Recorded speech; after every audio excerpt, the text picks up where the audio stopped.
Well, hey guys, welcome to Hope Rescue. Happy Monday. Here we go, starting another week of... unless it's Tuesday. Unless it's Tuesday, then it's Happy Tuesday. Yeah. Yes. Whatever day is good for you. I like Mondays. It's like a fresh, clean slate. Do you know, It's I a have do-over, Tim. I don't even know what day it is anymore. Yeah, I Could know. be It's been Tuesday, weird. it could be Halloween. I don't know. I hear that all the time. I actually have to check my calendar sometimes because I don't remember either. Yeah. And especially being that we are typically pastoring, you're teaching at a church on weekends and stuff. Even your recording is midweek. So that throws off our weekends. I'll wake up one day and be like, oh, we're going to church today in our living room. So We don't have to dress up. I know. It's actually been pretty cool. I've very liked cool. that part. Yeah. So we're glad you joined us. We're starting a new series, which I think is going to be amazing given the current circumstances that the globe has been going through. And we're going to be talking about for the next several weeks, worry and anxiety. Kind of the whole mental health issue. Yes. Yeah. And I've talked to a lot of friends on the front end of all of this that went down. It affected us differently, but everybody had obviously a certain degree of worry and anxiety. And I'm curious, I think I know, but I want you to share, what was the front end of this whole crisis when it went down? Because you're kind of given to being anxious and Who, me? worry. Yes. And you're verbal about a lot of stuff. This is what's surprising though. Talk about how you responded to it. Well, I haven't been anxious. Which is so weird. You know what? Here's my thing. When I know that something is completely out of my control, I'm pretty good with it. Yeah. If something is kind of ambiguous, whether it's I need to do something to fix something, then I begin to worry. Yeah. But when anything is like a done deal, like when I got cancer, I didn't worry about it. Yeah, and even with my tumor, you were the same way. I You're didn't kind of worry. like, It was well, I can't fix this. It's so in it the has to be hands the of Lord. God. So I'm able to do that. Here's the daily struggle for many people, maybe you relate to this, is anxiety when you shouldn't even have it. Yes. Being afraid when there's really nothing to be afraid of. And that's the craziness. That's and it's so been true. My whole life has been that way. Yeah, so yeah, I've you had would- to fight it and grow through it. Yeah, fixate on the things that seemed so much smaller. Yeah. And then when the big crisis come, we've always laughed as a family because like when there's big drama that goes down, everybody goes to you because you're such an anchor. Yeah. But the daily struggle with anxiety has been a process that you've learned. Really not anxious for other people. I'm anxious for the small things in my life, not really even the big things. But I was just going to say, in dealing with mental health, you may feel that you are unique or you're different or you're alone. And I know I felt that way forever, or you think it's some kind of a spiritual deficit in your life. And so what we did is we looked up in the National Institute of Mental Health some stats on that. And Kimberly, if you would read current, some, which are these are kind current. of shocking, This is 2019, beginning of 2020. So just to make you feel like you're not alone, this is going to be very validating. It's staggering. So for those who have any anxiety disorder, there are 40 million that raise their hand to that. In 12 months. In the next 12 months or in the previous 12 months, 40 million Americans. This was in the past 12 months, 40 million. Okay, think about that. 40 million Americans. Yeah. Some form of anxiety. And then generalized anxiety disorder, which you'll explain that better later, there are 6,800,000. Well, let me explain it now because we might not hit on that. So GAD, generalized anxiety disorder, it's when anxiety becomes pervasive. And that is to say that it takes over your whole life. And people with general anxiety disorder typically have some form, either they can't go out of their home, there's too much anxiety, they can't fulfill their job, too much anxiety. It's beginning to affect relationships, performance, and so forth. A lot of us deal with anxiety and we're able to perform. We get through it. It's just annoying and, kind of we can't sleep at night or during the day when we've got non-focused time, we begin to worry about things. Fixate. That's regular anxiety. 40 million of those.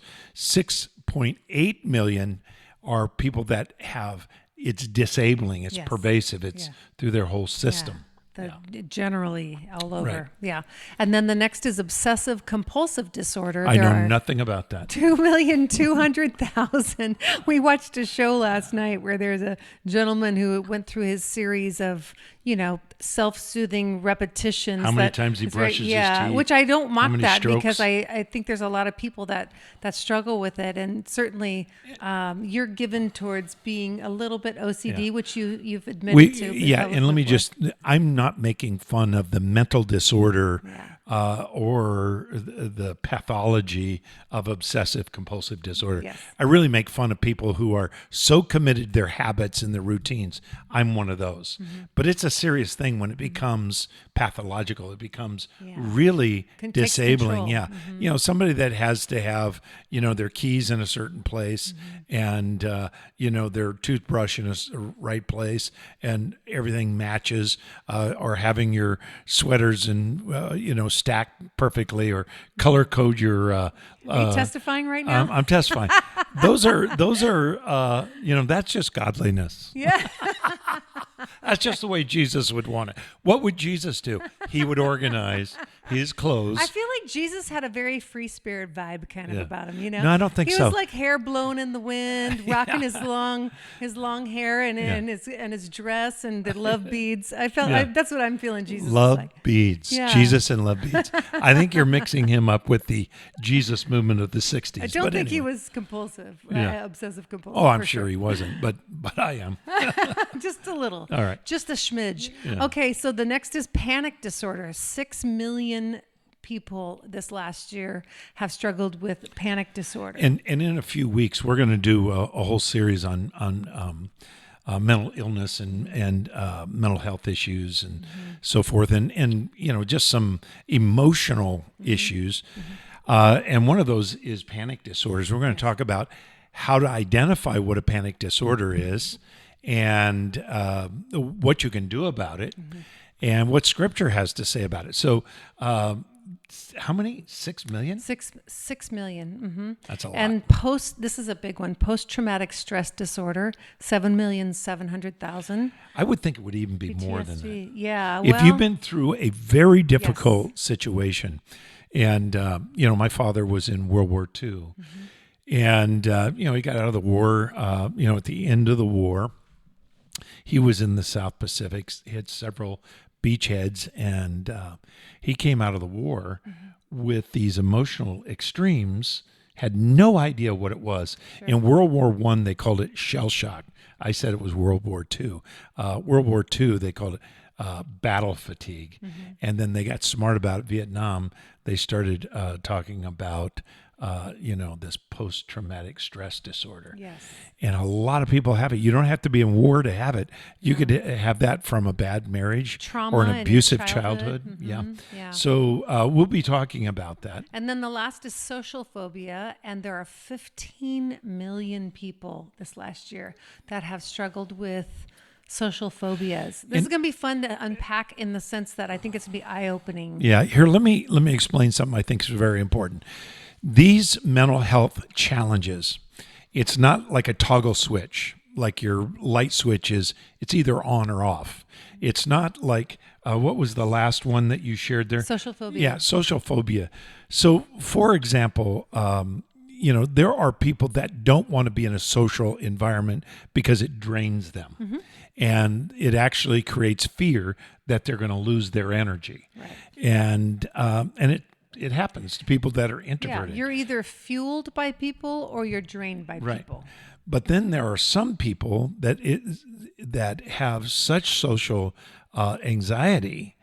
They actually have what's called agoraphobia. It means they can't leave their home. They're afraid to leave their home. In severe cases, they're unable to go out shopping or whatever. Right. And so there are degrees in all of these, and all of us have mental health challenges. Every single Yes. person listening. The people that say they don't probably have more severe problems than people. Just be yes, honest they're either with yourself. narcissistic or Yeah. Yeah, that might be a problem. or they're megalomaniac. Yeah. So I have no problems. yeah, what we want to do over the next several weeks in this series on Hope Rescue Podcast is really deal with a biblical approach to mental health. But we want to kind of camp on this idea of anxiety. Worry and anxiety. So let me share my struggle with anxiety. And I'm not going to go in, it would take too long to deal with all of that. But I'll go back. My youngest recollection, I may have shared this before on the podcast, I don't know. I remember getting a basketball. And I was just a little kid. I always loved basketball. And I played basketball as a little boy. In junior high, I started playing organized basketball in high school and college. And I loved basketball. But anyway, I got this first really regulation basketball. And it was not that rubber one that bounced too high. And, but this one was a regulation NBA basketball. And I remember being so afraid that it was going to be ruined because my brothers would want to play on our driveway, our cement driveway at our hoop there. I would only allow it to be played in a gymnasium with a wood floor. Yeah. And I was absolutely Obsessive, compulsive about it? Well, I was obsessed about it.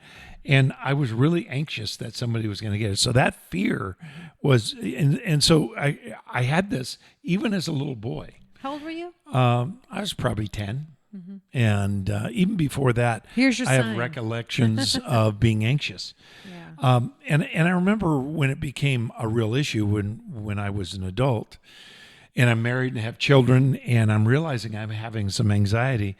And I talked to a counselor about it, a Christian counselor about it, and he was kind of coming out of the, Bible-only approach, didn't really see anything in general revelation in terms of psychology and so forth. So he said, you need to pray more, you need to read your Bible more, you need to have more faith. And what he didn't realize, I was doing all of that. And I didn't understand what was going on, and I didn't know how to deal with it. Some of you may be that way too. You have anxiety about having to give a presentation at work, having anxiety, you have to confront a friend about some offensive behavior, or you have to talk to your child, maybe a strong-willed child, about change behavior. Those things create anxiety. Or maybe you're just anxious about the future and you really can't put your hand on it and understand, why do I feel anxious? Why am I filled with fear right now? Maybe you're not there. You don't know what's going on. So what we want to do is we want to take you through this process over the next few weeks and really give you some ways to deal with that. To manage it. And I think it's important to recognize that not everybody manifests their worry and anxiety the same. Like you tend to be more verbal about it. Why are you laughing? Well, because I do share with you at least and everybody, my anxiety. But you seem like you're never have any anxiety. No, and that's just not true. I think we're just wired differently. You're anxious about my anxiety. And it's in a way, it's cool when you are able to verbally process your anxiety because you're kind of offloading your anxiety, or you could be magnifying it depending on the situation. Yeah. But you're not keeping it inside. And my temperament is more leans towards sort of just holding steady and shove it down, Yeah. And that's not good. That's not good. Yeah. And I think I've learned just in the last few years that the damage that's done to me internally, my brain, my mind, my body. Like, for instance, okay, so if you're into the Enneagram, I am a 9, so I am a peacekeeper. So I do that to my own hurt, because what will happen is I will wake up in the middle of the night and my jaw's aching so bad because I'm grinding. And I didn't know that was related to stress, until my dentist said, you're cracking your teeth. Like you're sleeping next to me, so that could create a little bit of grinding problems. Yeah, well, and actually in my subconscious, even in my sleep with my sleeping patterns with bad dreams, all of that kind of stuff. That's when I feel it, or carrying it in my shoulders and just feeling like, or exhausted or wanting to sleep because it's an escape, from anxiety and stress. So everybody deals with it differently. Yeah. So before you go on, because I know you want to talk about breathing and what that's about, if you're listening to this, as you're listening to this, because if you heard me say that you're listening, I've always bugged me when pastors go, if you're here this morning, okay, everybody Clearly that's you're listening here. is here. If you're here this morning. Anyway, as you listen to this, you might be thinking, I really am struggling with this, and I would really like to be like Kimberly. But Kimberly struggles with it as well. Mm-hmm. And I always thought, she's leans, if anything, she's going to lean more positive, and I lean more negative. Mm-hmm. She's a half full glass. I'm not a half empty glass. I'm a glass that's not only half empty, I wonder about the germs on the glass and whether or not this is toxic to my life. So if you're like me, you go, okay, I get it. But then you go, well, I'd really like to be like Kimberly. Every one of us, my point is, every one of us deals with it. And so this should relate to all of us. And processes it in healthy and unhealthy ways. Yeah. So, so what we're going to be talking about today, our first step in this process, is to talk about the importance of breathing through anxiety and worry. And you started writing a whole book on this, and you have a program on it. Yeah, I have a program called Breathe 90, which takes people through this process of several aspects of anxiety, worry, negative emotions. Yeah, which came out of you actually losing control. And you telling me, hey, look, you study, why don't you figure this out and figure out what's going on? It was the most helpful advice I ever had. Isn't it interesting as caregivers, pastors, counselors, quote unquote, how easy it is to give all the right advice away, and sometimes we forget to actually apply it to our own lives. So if you were to tell Valor, our youngest grandson, we got 6 He's grandkids. Almost 2, If you were to tell him what breathing is, what would you say? Yeah, okay, so I would look at him and I'd say, Valor, breathe, and I'd go, like you're holding it. So the inhale. And then I'd say, now breathe out. Breathe in, breathe out. Yeah. And he knows that, like a but just two-step process. With definition. So most people think of breathing as 2 dimensions. Breathing in, that inhale, breathing out, that exhale. And almost everybody would describe it that way. Yeah. And yet there's one more dimension that is the most important dimension, and it's what I call the third dimension of breathing in this metaphor that I use, that I'll explain here in just a minute, is the exchange that goes on in the lungs. When you inhale, you're inhaling oxygen. When you're exhaling carbon dioxide. The way that works is in your lungs, when they're functioning properly, there's an exchange of oxygen and carbon dioxide, and that carbon dioxide becomes toxic after a time. Now, you have to have some in your blood system and some oxygen, and that balance is done by the genius of our lungs, that God created. Yeah. And this same is true for our relationship to breathing emotionally, and we'll explain that in a moment. But I wanted to read this note that I brought into our podcast. I just want to share this. On a physical level, the exchange in the lungs creates a balance of carbon dioxide and oxygen in the blood, and thereby the brain. So once the blood has it, the brain gets it. This balance is crucial to mental health and emotional stability. So that's on the physical level. But what I want to talk about is the emotions of each one of these different components. Inhale, exhale, exchange. Yeah, and break that down. Well, we were talking about my temperament earlier, and I realized for the first time in my life, I had never struggled with panic attacks. I've heard about them. I've seen you have them a few times in our marriage, and I've seen loved ones struggle with panic attacks, but I'd never experienced that before. And a few years ago, I was walking into Home Depot. Now, mind you, the back backstory of our lives at the time were that you had been just diagnosed with cancer. Right. We were in the middle of a home remodel. And what I didn't know then was that I had a brain tumor and it hadn't been diagnosed. But I walked into this Home Depot and I felt like the whole world was kind of caving into my heart, the heaviness of my heart. And just out of nowhere, I had my list, an extensive list of things I needed to get. And as I walked into the entrance and got the card, I started to walk and I started to get dizzy and I couldn't breathe. I couldn't breathe right. And I thought, I'm feeling nauseous. I'm going like you're to gonna pass out. Yeah. So I hung onto my cart. I leaned onto my cart, went to the public restroom in there because I was afraid I wouldn't get back to the car.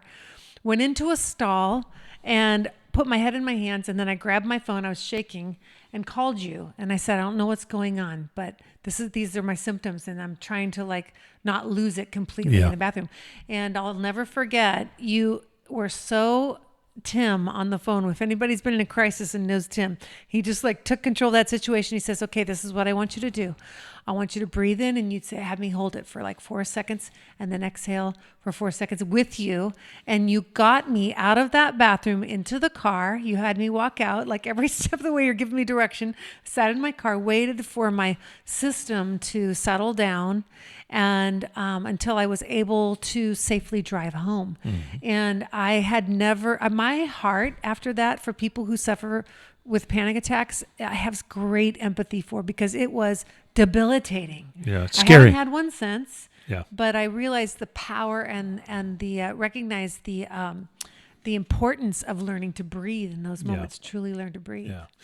Well, let me share with you a little bit. Now we're going to talk about panic attacks down the road a little bit. If you've ever had one, they can be very scary, and in many ways they're harmless. But I'll talk about that.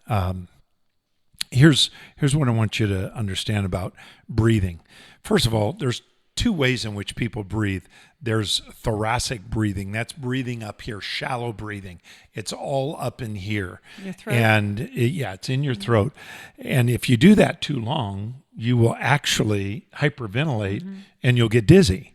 But if you slow down your breathing and into your diaphragmatic breathing. And the way to find out whether you're doing that, you ever watch a baby breathe? Babies breathe and their stomach pops up. It's because their lower lungs are pushing down and everything's just kind of moving up. And if you take your hand just below the end of your sternum, the bottom of your sternum, and you can feel right there where your diaphragm is, and then breathe in and take it in deep, and you feel we'll call it your stomach, but actually what's happening is that oxygen is getting all the way down into the bottom of your lungs, and the capacity of your lungs is greatly increased. And we'll talk later on about how to do diaphragmatic breathing, but it's a controlled breathing, certain amount of points in, certain amount of points out.